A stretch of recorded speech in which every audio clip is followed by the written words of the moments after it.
नमस्कार।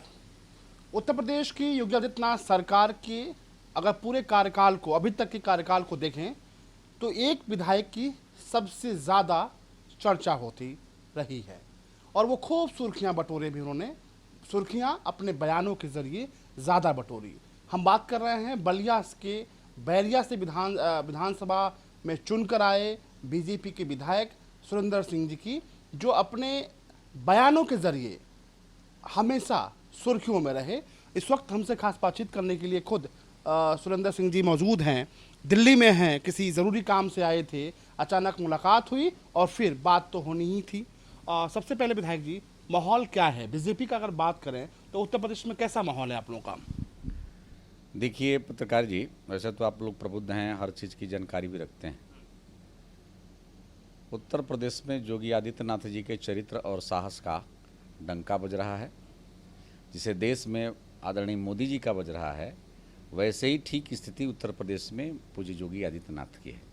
शायद ही किसी दल और पार्टी में इतना ईमानदार और जानदार नेता कोई कभी हुआ हो, जिस व्यक्ति के ऊपर आज तक किसी प्रकार का दाग न लगे और पूरी 23 करोड़ आबादी के प्रदेश को बिना दाग के चला लेना, ये असाधारण बात है। आजकल के ज़माने में असाधारण बात है। और पूज्य योगी आदित्यनाथ जी ने सबसे जो बड़ा काम किया है, कहने के लिए तो विपक्षी सब कुछ कहेंगे, लेकिन जितना बड़ा साहस उनके पास था, कोई भी प्रदेश का नेता मुख्तार अंसारी और अतीक अहमद जैसे आतताइयों का विरोध नहीं कर सका। पैरेलल सरकार चलाते थे सब। एक सरकार लखनऊ से चलती थी, दूसरी सरकार गाजीपुर से चलती थी मुख्तार अंसारी की, और तीसरी सरकार इलाहाबाद से अतीक अहमद की चलती थी। लेकिन आज क्या है? आज सरकार चला रही है। कोई भी गुंडा और माफिया उत्तर प्रदेश की धरती पर पूज्य योगी आदित्यनाथ जी की सरकार में, भाजपा की सरकार में कोई साहस नहीं कर रहा है कि रंगदारी वसूल लें, किसी की माने बिना कारण के किसी की हत्या कर दें, अपहरण कर लें और गैंगवार करें। ऐसी हिम्मत आपने देखा है? नहीं देखा है।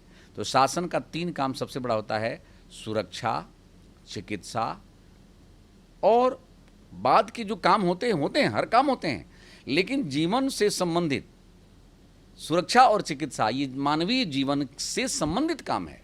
आप जब जीवित रहेंगे, आप जब सुकून से रहेंगे, तभी ना आपके लिए रोड अच्छा चाहिए, आपके लिए बिजली अच्छी चाहिए।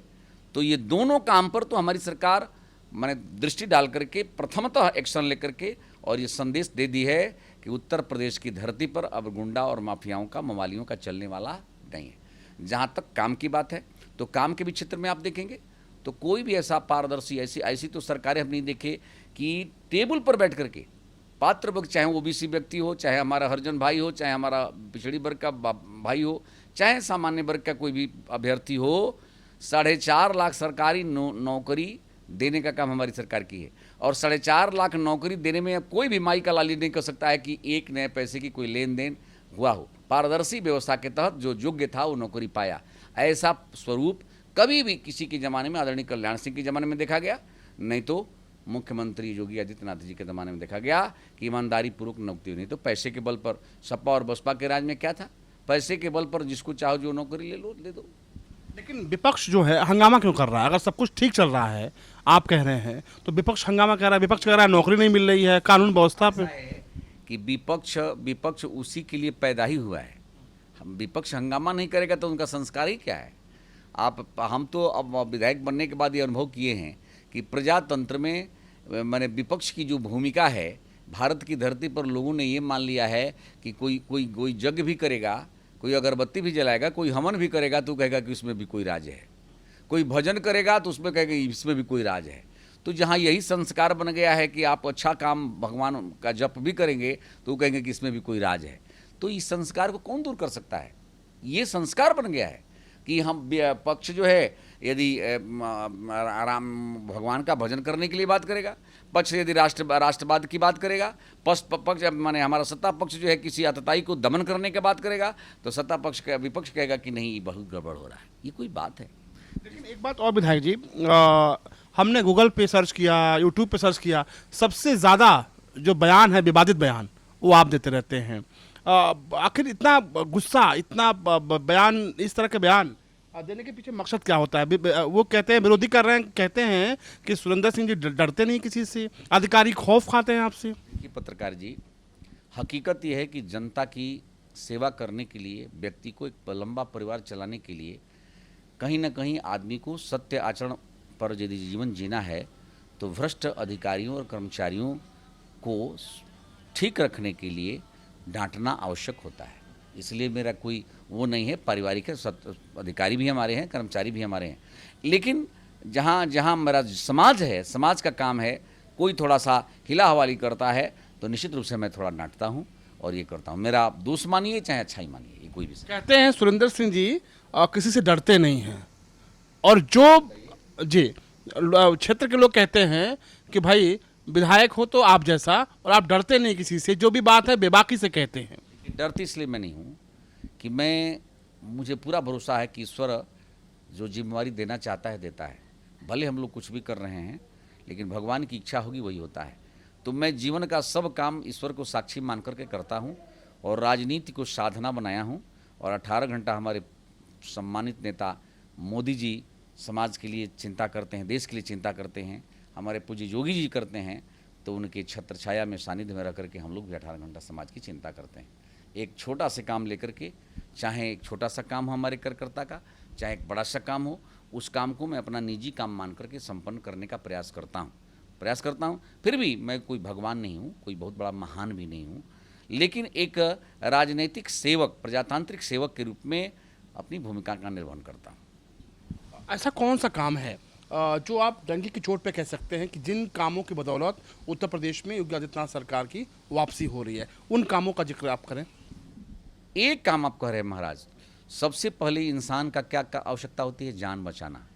कोविड महामारी में पूरी दुनिया ये संदेश दे दी कि उत्तर प्रदेश का मुख्यमंत्री जितना साहस और संवेदनापूर्वक काम किए हैं उतना किसी भी भारत की भी धरती पर कोई मुख्यमंत्री नहीं किया है। तो सबसे बड़ा तो माध्यम है कि हमारे नेता ने प्रमाणित कर दिया है कि परिवार का, मुखिया का धर्म क्या होता है। सब कोविड में सब मुख्यमंत्री अपने अपने गैलरी में, अपने अपने घर में बैठ गए, और हमारे मुख्यमंत्री योगी आदित्यनाथ जी गलियों गलियों में घूम करके आज प्रमाणित कर चुके हैं कि मुखिया मुख सो चाहिए खान पान महु एक, पाले पोसे सकल अंग तुलसी सहित विवेक। तो पूज्य योगी आदित्यनाथ जी ने प्रमाणित कर दिया कि मुखिया कैसा होना चाहिए। कोविड में जान 23 करोड़ की आबादी के प्रदेश को आप बिल्कुल कम से कम नुकसान पर, कम से कम माने जो विपत्ति में परेशानी आई तो सबसे कम उत्तर प्रदेश में आई, इतने बड़े प्रदेश में। तो ये हमारे शासन की, हमारे प्रदेश के नेता की योग्यता ही और सफलता ही कही जाएगी। अभी मंत्रिमंडल विस्तार हुआ है आपकी सरकार में, तो विपक्ष कह रहा है कि रेवड़ी बांट रहे हैं आप लोग, और जाति के आधार पर ये रेवड़ियाँ जो हैं 2022 में इसलिए बांटी जा रही हैं ताकि आप लोग सत्ता में वापसी करने की आप लोग राह देख रहे हैं। ऐसा है क्या? रेवड़ी बांट रहे हैं क्या आप लोग? देखिए पत्रकार जी, रेवड़ी और रसमलाई बांटने का संस्कार कांग्रेस और उसमें है कि एसी कमरे में बैठ करके, ऑफिस में बैठ करके, ये वारासती नेता हैं सब, चाहे राहुल गांधी हो, चाहे अखिलेश यादव जी हों, ये सब वारासती नेता हैं। वारासत समझ रहे हैं ना आप, कि पिता के मरने के बाद पुत्र का नाम खतियोनी पर चढ़ जाता है, तो वही है, वारासती नेता ये लोग हैं। तो वारासती नेता, अब कोई किसी की टिप्पणी करे ये तो समझ में नहीं आता है भाई। जिसके राज्य में समझ में नहीं आया कि कौन मुख्यमंत्री है, अखिलेश जी अलग मुख्यमंत्री, और शिवपाल जी अलग मुख्यमंत्री, धर्मेंद्र जी अलग मुख्यमंत्री, रामगोपाल जी अलग मुख्यमंत्री। लगता था कि अब उसमें एक केंद्र नहीं था सत्ता का, वहाँ तो दर्जनों केंद्र थे सत्ता के। उधर वो कांग्रेस में भी देखिए क्या था, मनमोहन सिंह जी प्रधानमंत्री जरूर थे, लेकिन रिमोट कहाँ था। तो ये है। तो जहाँ एकल व्यक्तित्व कहीं विकसित नहीं है, नेतृत्व की क्षमता नहीं है, तो वहाँ पर केवल जो है टिप्पणी के आधार पर ही काम चलता है। तो हमारे यहाँ नेता हैं, नेता मोदी जी का कोई विकल्प है देश में, तो योगी जी का भी प्रदेश में कोई विकल्प नहीं है। इसलिए सब लोग परेशानी में पड़े हैं कि इतना चरित्रवान नेता, नैतिक नेता, मैं आपको ये की बात करते हैं, यति हैं वो। यति उसको कहते हैं जिसके जीवन में अपने लिए कुछ की आवश्यकता नहीं है, कुछ भी आवश्यकता नहीं है। तो ऐसे नेता के ज़माने में यदि देश और प्रदेश सुरक्षित नहीं होगा तो फिर मान के चलिएगा कि इस धरती पर साक्षात फिर भगवान को आना पड़ेगा। अगर सुरेंद्र सिंह जी को अपने अंदाज में, बलिया के अंदाज में, अगर आम जनता जो आपको देख रही है उनसे कुछ बोलना होगा तो क्या बोलेंगे? मैं तो अपने बलिया के अंदाज में बस यही बोलूँगा कि समाज की रक्षा करने के लिए, देश की रक्षा करने के लिए आवश्यकता हो तो अपने पुरखों की परंपरा को स्मरण करते हुए मंगल पांडे, चित्तू पांडे, चंद्रशेखर, जयप्रकाश नारायण जैसे त्याग और तपस्या का उदाहरण, अद्भुत उदाहरण प्रस्तुत करते हुए समाज और देश की रक्षा करने के लिए कोई भी निर्णय लिया जा सकता है। बहुत शुक्रिया। ये हैं सुरेंद्र सिंह जी, बीजेपी के विधायक हैं, बलिया के बैरिया से चुनकर आते हैं। फिलहाल जितना वो अपने बेबाक बयानों के जरिए उनकी चर्चा रही, उससे ज़्यादा इस बात की भी चर्चा रही कि अधिकारियों को उन्होंने अपने अंदाज में खूब समझाने की जो कोशिश है वो की थी। फिलहाल सुरेंद्र सिंह मान रहे हैं कि योगी सरकार ने बेहतर काम किया है और योगी सरकार की हर हाल में वापसी होगी। नमस्कार।